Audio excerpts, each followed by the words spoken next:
What's up, guys? Scott Lett here, owner of Iron City Power Washing.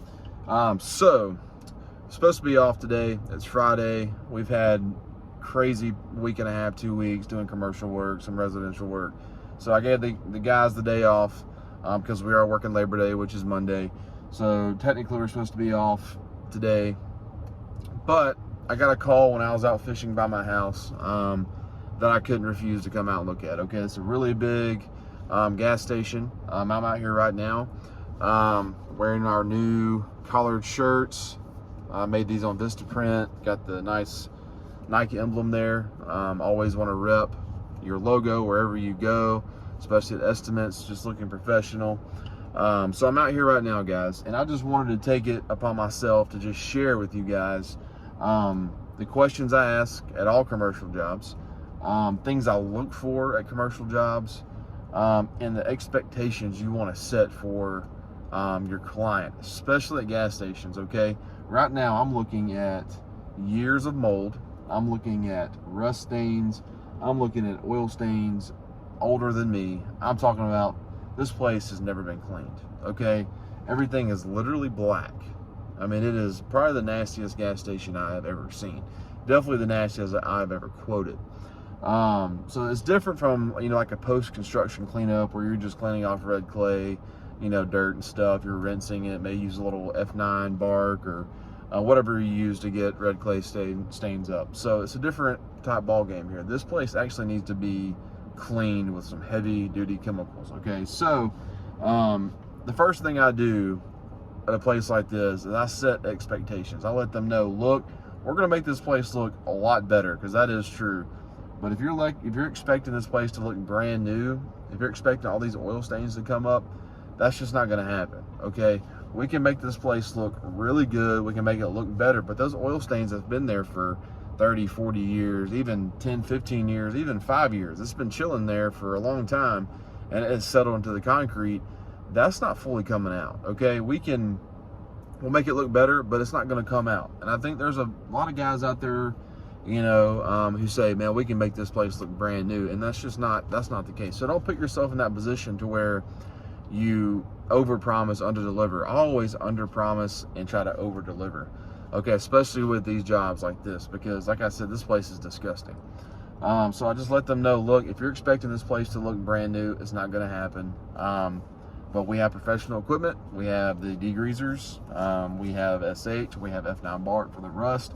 And we can get most of these stains up. Not fully up. We're going to lighten them up. But this place is going to have a total, makeover. It's going to look really good. Okay, and I just set the expectations and letting them know that.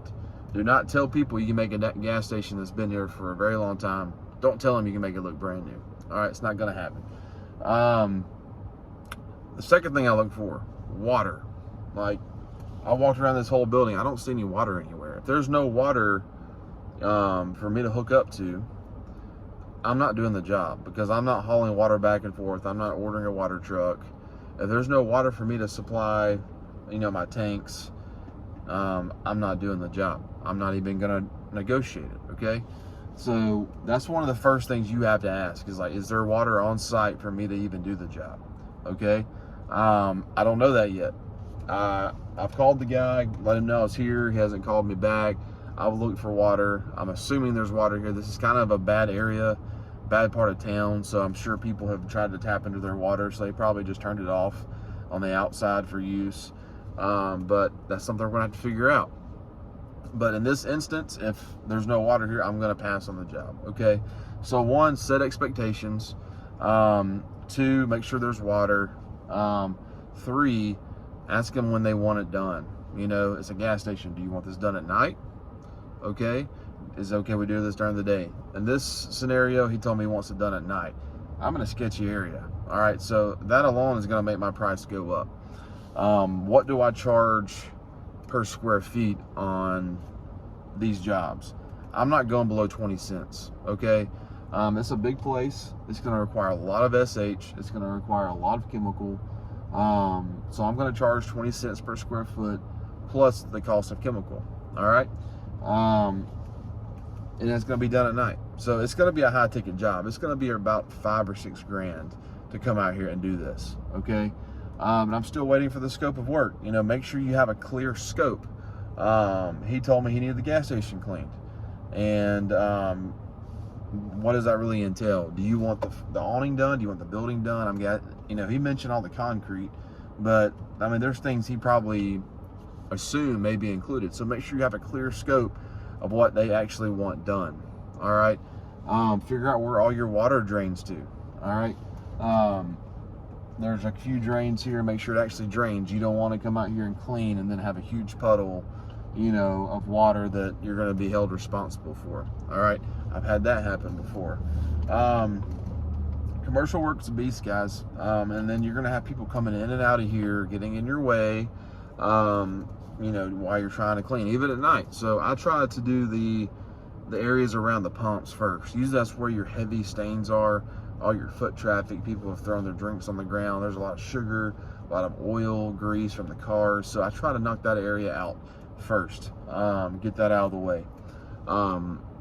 So I'm trying to think of everything I think about and talk about with my client about gas stations. So I would say we close 70-80% of our commercial work. Residential is probably 50-60%. The reason we're higher commercially is because, you know, we have declared ourselves a commercial power washing company. Okay. And so, and usually the commercial jobs pay a lot more, which means I'm willing to negotiate my price. I will, you know, put my estimate together on Jobber. I'll send it in and I'll put in the notes, hey, I am willing to work with you on the price. I am willing to negotiate, because usually in the commercial world, if they use you once, they're probably going to use you again. They're probably going to use you for other properties.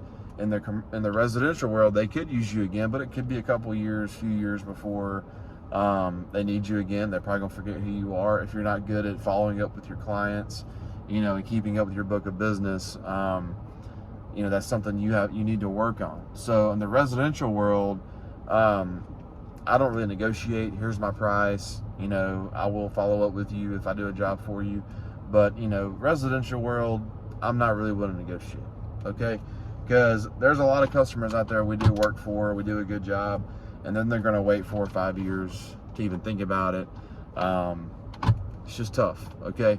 But we do have a lot of residential clients who call us every year, you know, and we keep in touch with them. But in the commercial world, I negotiate, I set expectations, I look for certain things, and there's a lot of logistics involved. Okay, like where do you start? What time of day can I do this?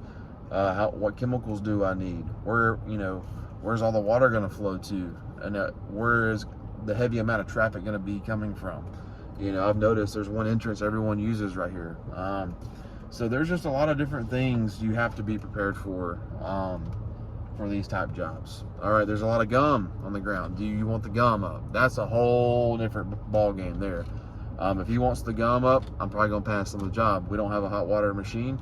I don't care to buy one. And I'm not gonna sit there and turbo nozzle every piece of gum. I'm not doing it. So there's things that I want to in order for this job to be worth my time. So if there's no water here, I'm not doing it. If he wants the gum up, I'm not doing it. I'm really contemplating doing this job at night because of the area. Set expectations, charge what you want, and make sure you include your chemicals, because this place needs a lot of chemicals. Let's go take a look. Look how nasty this place is.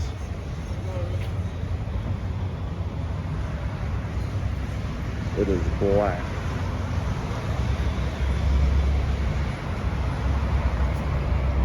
It's a big lot too. Real big lot.